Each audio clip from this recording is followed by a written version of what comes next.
Bienvenue à tous dans cette nouvelle vidéo. On se retrouve pour une nouvelle analyse du coup sur les Pokémon de la 8e génération et on va faire dans cette vidéo, dans la suite du Pokédex évidemment, Corvalius. Et autant le Pokémon qu'on a fait avant était vraiment très mauvais, celui-là il est actuellement considéré comme un des meilleurs Pokémon du jeu, hein. Il est, vous voyez, un 13e de l'Overuse le mois dernier, 16,91%. Donc c'est un des meilleurs Pokémon du jeu. Et c'est un Pokémon que j'adore, autant sur le design que sur le reste, donc vraiment, c'est un très bon Pokémon.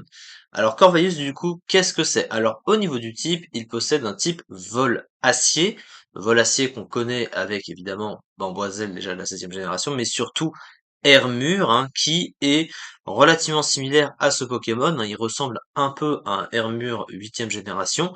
Alors vol et acier, c'est un double type qui est déjà défensivement excellent. C'est même un des meilleurs combos de type défensif du jeu, hein, parce que vous voyez, grâce au type acier qui a beaucoup de résistance et qui en apporte du coup au type vol, et aussi l'avantage c'est que le type vol va synergiser assez bien avec le type acier, parce qu'il a notamment son immunité sol, qui est une des faiblesses du type acier, du coup ça retire une faiblesse au type acier, et le type acier est également faible au type combat, le type vol il résiste, donc du coup ça annule deux faiblesses du type acier, pour lui laisser deux faiblesses feu et électrique, ce qui est rentable. Ce sont des faiblesses assez gênantes, mais c'est rentable. Et du coup ça fait deux immunités sol poison, deux double résistance insectes et plantes, donc une double résistance à demi-tour, et six résistances dragon, fée, vol, normal, psy et acier. Donc un très bon combo de stab défensif. Offensivement, à l'inverse, c'est moins ouf, hein, parce que le type vol est correct offensivement, mais le type acide lui est mauvais offensivement. Du coup, bah, ça s'imbrique correctement, mais c'est pas incroyable non plus, hein. Il y a quand même une petite centaine de Pokémon qui résistent, donc c'est pas si mauvais, mais c'est vraiment un double type qui est meilleur défensivement qu'offensivement. Au niveau du coup des talents du Pokémon, il a du coup pour commencer Mirror Armor. Alors je vais juste chercher du truc en français. Voilà, comme ça je me trompe pas de nom. Je crois que c'est Armure Miroir, un truc comme ça. Voilà, Armure Miroir, donc du coup qui renvoie du coup les effets réducteurs de stats qu'il reçoit. C'est-à-dire que si un Pokémon tente de vous baisser une stat, et ben en fait l'adversaire va aussi se prendre la même baisse de statistiques, ce qui peut être assez pratique en face de certains Pokémon. Surtout que comme lui il n'est pas vraiment très offensif, il est défensif ce Pokémon, bah du coup il peut assez facilement venir sur une multitude d'attaques parce qu'il a beaucoup de résistance. Et derrière, s'il y a un Pokémon qui essaye, je sais pas, d'intimider un autre Pokémon de l'équipe, bah vous mettez ce Pokémon, vous pouvez venir, et il a l'avantage d'être un très bon pivot défensif du coup, pour utiliser une capacité pour switcher derrière et laisser le momentum, et en même temps, bah du coup l'adversaire sait qu'il ne peut pas vous baisser une statistique, puisque sinon il risque de se la baisser aussi. Donc du coup c'est assez pratique dans la majorité, dans certains cas. Le deuxième talent, c'est Pression, qui est également assez adapté à un Pokémon défensif comme lui et avec ce double type, qui force l'adversaire du coup à dépenser 2 points de puissance par capacité utilisée, donc en gros qui PP stall, hein, le Pokémon plus vite, donc c'est plutôt pratique surtout pour un Pokémon comme ça. Et le dernier talent par contre est moins ouf, c'est Tension qui empêche l'adversaire de manger des baies, ça c'est beaucoup moins intéressant.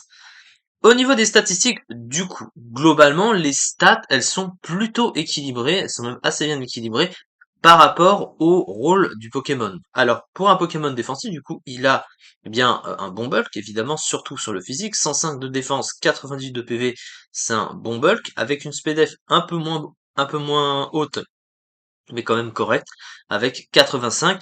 Sa vitesse, c'est faible, 67, mais c'est un Pokémon défensif, donc ça passe, 67, il est quand même plus rapide que des Pokémon moyennement lents ou défensifs, donc globalement c'est pas mal.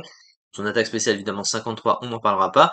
Et son attaque physique, 87, qui est pas si mauvaise, hein, qui le rend pas trop passif, et qui lui permet, du coup, alors même si il est en général vraiment joué défensif, mais quelquefois tu peux trouver des sets avec une petite attaque offensive à côté.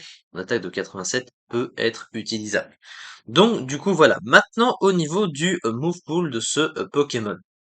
C'est un move pool qui est pas extrêmement fourni, mais les options qu'il possède lui suffisent et lui vont parfaitement pour faire ce qu'il a à faire. Alors sur le plan offensif, bah du coup il a les stabs assez classiques, hein. Il possède Rapace sur le type vol, il a Beckvry même si c'est moins fort, il a Dual Wing Beat même si c'est moins fort, voilà, hein, ça tape deux fois. Tête de fer évidemment, Et du coup, à côté, bah, il a pas un pool de combat de fou, hein. C'est un Pokémon qui est vraiment défensif. Il possède quand même Body Press, hein, parce que Body Press est une attaque de type combat qui utilise la stat de défense du Pokémon au lieu de l'attaque dans le calcul des dommages. Et comme il est défensif et qu'il a une bonne défense, bah, ça profitera des 105 de défense plutôt que des 87 d'attaque. À côté, au niveau du pool de soutien, il possède les classiques atterrissage plus anti-brume, ce qui est évidemment assez intéressant. Par contre, le truc, alors il possède aussi l'accès du coup à Provoque, hein, bien sûr, 20 arrière aussi pour booster la vitesse de la team. Il a demi-tour, donc il en fait un excellent, voire un des meilleurs pivots défensifs actuels du jeu. Par contre, contrairement du coup à Hermure, il ne possède pas d'Entry Hazard, hein, il possède pas ni les picots ni les pièges de roc, alors que Hermure, je crois qu'il possède les deux. Du coup, voilà, il n'a pas de lead d'Entry Hazard, mais sinon, ça reste un Pokémon très bon défensivement, un très bon double type défensif qui est capable, du coup, comme je l'ai dit, de venir sur plusieurs attaques. Il est capable de venir temporiser. En fait, il amène tout simplement du tempo, voilà, à une équipe parce que sa synergie défensive colle très bien à une team. Et un type acier, évidemment, c'est le meilleur à ce niveau-là.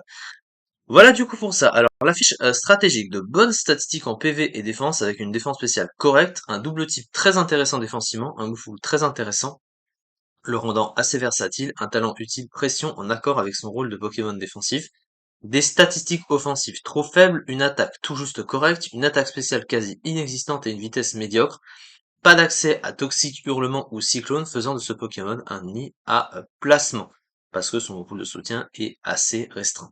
Mais du coup voilà, il était quand même bien classé comme vous l'aviez vu, et du coup, très intéressant comme Pokémon, et c'est ça pour cette petite vidéo. On se retrouve prochainement pour la suite, bien sûr, des analyses sur les Pokémon de la 8ème génération. Merci beaucoup de m'avoir suivi, et à très vite.